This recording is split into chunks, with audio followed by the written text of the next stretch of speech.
بسم اللہ الرحمن الرحیم۔ السلام علیکم ناظرین، آج کی پاکستان سیریز کی ایپیسوڈ میں ہم شیخو پورہ شہر کی تاریخ کا تذکرہ کریں گے۔ تو ویڈیو شروع کرنے سے پہلے چینل کو سبسکرائب کر دیں اور ویڈیو کو اینڈ تک ضرور دیکھیں۔ شیخو پورہ پاکستان کے صوبہ پنجاب کا صنعتی شہر ہے۔ یہ شہر اپنے قدیمی اور تاریخی مقامات کی وجہ سے عام طور پر قلعہ شیخو پورہ کے نام سے جانا جاتا ہے۔ اس کی بنیاد مغل بادشاہ جہانگیر نے رکھی۔ مشہور یادگار ہرن مینار بھی شیخو پورہ میں واقع ہے۔ شیخو پورہ شہر کی تاریخ 1000 سال قبل از مسیح سے شروع ہوتی ہے۔ اب جس جگہ شیخو پورہ آباد ہے، اسی مقام پر سکندر اعظم نے 325 قبل مسیح میں ایک جنگ لڑی تھی، جہاں اس نے ہندو راجہ کی فوج کو شکست دے کر اس علاقے پر قبضہ کیا تھا۔ تاریخ دانوں کے مطابق شیخو پورہ کا پرانا نام ورک گڑھ تھا۔ مغل حکومت کی آمد سے پہلے ہندو راجہ ورک وردھان اس علاقے کا حاکم تھا، جس کی سلطنت کا دارالخلافہ موجودہ سیالکوٹ تھا۔ اس کی سلطنت مشرق میں امرتسر تک جاتی تھی، جہاں آج بھی ورک خاندان آباد ہے۔ ورک جاٹ کی اکثریت شیخو پورہ میں قیام پذیر تھی۔ سیالکوٹ میں بھی ورک کے نام سے ایک گاؤں موجود ہے۔ مغلوں کی آمد کے بعد اس خطے پر بہت سی تبدیلیاں رونما ہوئیں۔ ورک گڑھ کے بعد اس کا نام جہانگیر پور رکھا گیا، جو کہ چوتھے مغل بادشاہ جہانگیر کے نام سے تھا۔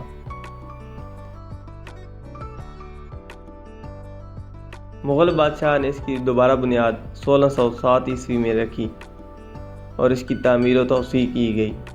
مغل بادشاہ جہانگیر کا اصل نام تو سلیم تھا، مگر اس کا باپ جلال الدین اکبر جہانگیر کو پیار سے شیخو بابا کہا کرتا تھا۔ ایک روایت کے مطابق 1610 عیسوی میں مغل حکومت نے جہانگیر کے اس نام کی نسبت سے اس کا نام شیخو پورہ رکھا۔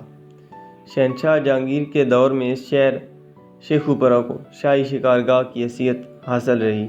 ایک روایت کے مطابق سکھ حکومت میں اس شہر کا نام سنگھو پور رکھا گیا، مگر وہ زیادہ عرصہ نہ چل سکا اور شیخو پورہ ہی مشہور ہوا۔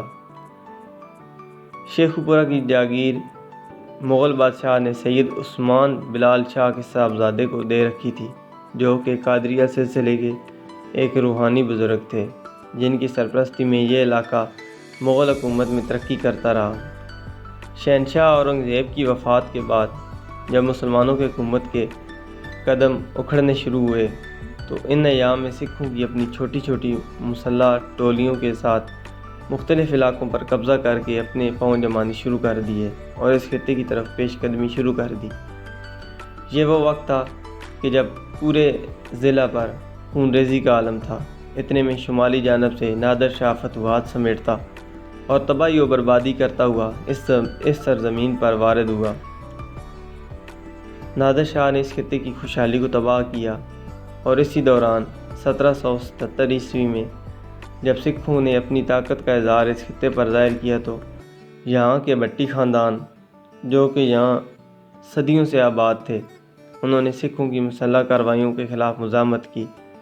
اس موقع پر جلال پور اور پنڈی بھٹیاں میں شدید لڑائیاں ہوئیں، جس میں بھی بھٹی خاندان ابھرتی ہوئی سکھ فوج کا مقابلہ نہ کر سکے اور شکست کھا گئے۔ زیادہ تر بھٹی برادریوں کو قتل کر دیا گیا اور جو باقی بچ گئے وہ جان بچانے کی غرض سے جھنگ کے سیال خاندان کے پاس پہنچ کر پناہ گزین ہوئے۔ آخرکار 1780 میں بھنگی سردار محاذ سنگھ کے بیٹے سردار رنجیت سنگھ نے احمد شاہ ابدالی کے پوتے کو شکست دے کر اس ضلع پر قبضہ کر لیا اور اس خطے کو بھی اپنی حکومت میں شامل کر لیا، جو کہ اس وقت پنجاب پر حکومت کا منصوبہ بنا رہا تھا، جس کا دارالخلافہ لاہور تھا۔ سکھ سرداروں کی آپس میں لڑائیاں اور بے ربط دشمنیوں نے ان کی طاقت کو کمزور کر دیا۔ 1850 میں انگریزوں نے سکھوں کی شکست دے کر اس علاقے پر قبضہ کر لیا۔ 1850 میں انگریزوں نے اس خطے کو اپنی حکومت میں شامل کر کے اس کی تباہی و بربادی کو دور کرتے ہوئے اس کی تعمیر و ترقی شروع کی۔ چنانچہ 1885 میں کمشنر لاہور نے محکمہ مالیات حکومت پنجاب کو خط لکھا کہ شیخو پورہ کو لاہور سے ملحق کر دیا جائے۔ بعد ازاں شیخو پورہ کو ضلع بننے کے بعد سر گنگا رام، جن کی لاہور کی تعمیر و ترقی میں بہت خدمات تھیں، ان کی سرپرستی میں یہاں ضلعی ادارے اور ضلعی عدالتیں اور دوسری سرکاری عمارات تعمیر کروائی گئیں۔ انگریزوں نے اس تاریخی اور قدیم اہمیت کے حامل شہر کو اہمیت دیتے ہوئے یہاں بے شمار ترقیاتی کام کروائے۔ برطانوی حکومت نے یہاں اپنی فوج کے سپاہیوں کے لیے ایک باغ بھی تعمیر کیا، جس کو کمپنی باغ کا نام دیا جاتا ہے، جہاں فوج پریڈ کیا کرتی تھی۔ بعد ازاں اس باغ کو سیر و تفریح کے لیے وقف کر دیا گیا اور فوج کا قیام شیخو پورہ میں شہنشاہ جہانگیر کے بنائے شاہی قلعے میں منتقل کر دیا گیا۔ شیخو پورہ کے اس قلعے کو شاہی خواتین، بچوں کی رہائش اور اجناس کے ذخیرہ کے لیے استعمال کیا جاتا تھا۔